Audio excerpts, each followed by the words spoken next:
We're going to take a look at chemical equilibrium now. Again, working on chemical reactions, although this is just an analogy, but chemical reactions here.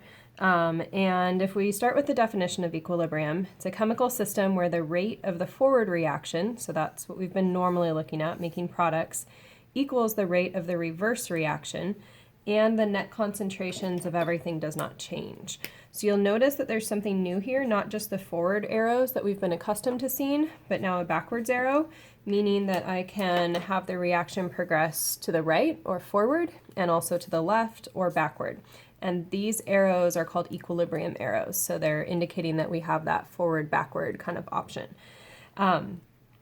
Many reactions, especially ones in our body, exist in this state of equilibrium that lets us adjust forward if we need to and adjust backward if we need to. And we constantly adjust to changes. We're going to see a bunch of changes here with the equilibrium in a minute.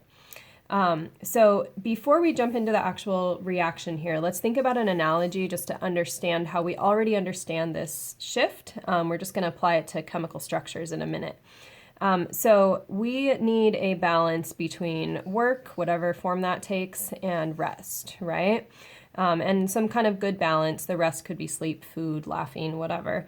But we need a balance between the two.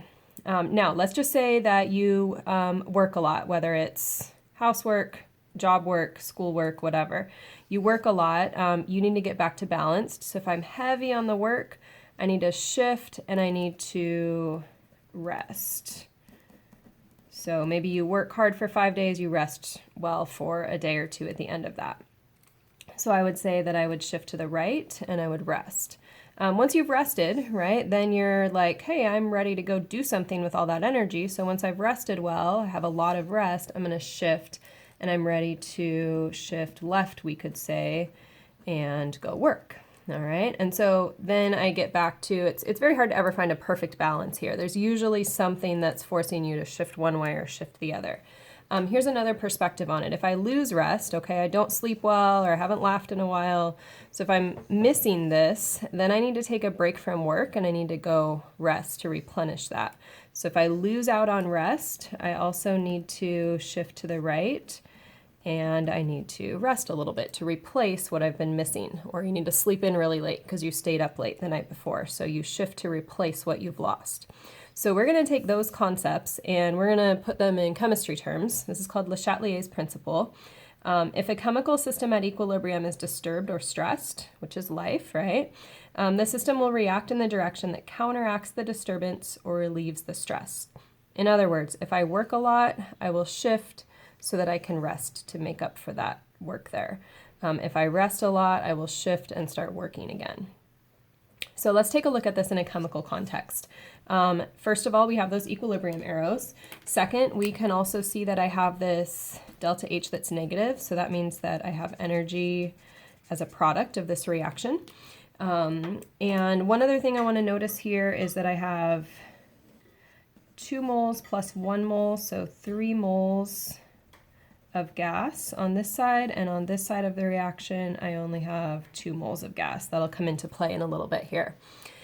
So we want to think about during the stress, which direction will the reaction shift, right or left, and that's to get back to a more balanced state. And then as a result of this shift, will we form more more products or more reactants? So the first condition we want to look at is if I add CO, that's carbon monoxide, or another way you might see that is increase these brackets CO, the brackets CO, the brackets just mean the concentration of something. So if I add CO, now I've got a lot of that. I have too much of that, so to use some of it up, I'm going to shift over here to the right. So I'm going to shift right, and with some of those carbons and oxygens, I'm going to make more products, which in this case is CO2. So I'll take some of that and shift right so that I can get back to balanced again. Add CO2. So now let's say I add a whole bunch of CO2. Now I have too much of that. In order to get balanced, I need to convert some of it over here into CO and O2. So if I have too much of this, I'm going to shift left, and that is going to lead to me making reactants. All right. Removing, this is kind of like if I lost the rest up here. So if I remove CO, if I was balanced and then I remove a bunch of this, well, I need to replace it. So the way to replace it is to shift left. And when I shift left, I make reactants. And you notice there's only two options here. You start to see the pattern. We either shift left and make reactants or shift right and make products. If I remove CO2, then I need to replace it. So I'm going to shift right and make products. Now here's a couple ones that'll make you think just a little bit more. Okay, if I add heat, where would heat be on this reaction right now? This is where you need to take into account this delta H. Heat is energy, right? So if I add energy, now I have too much on the product side, and so I need to use some of it up. I need to take that energy and store it maybe in some bonds over here. So if I add heat, that's like adding a product, and so I will shift over to the left, and I will make reactants. All right, I could do the same thought process with losing heat. Decreasing the size of the container, okay? So this is like a container this size, and then I turn it into a small container. All of a sudden, when I decrease the volume of the container, what's going to happen to the pressure inside of it? Going back to gas laws. Decreased volume means I'm going to increase pressure, right?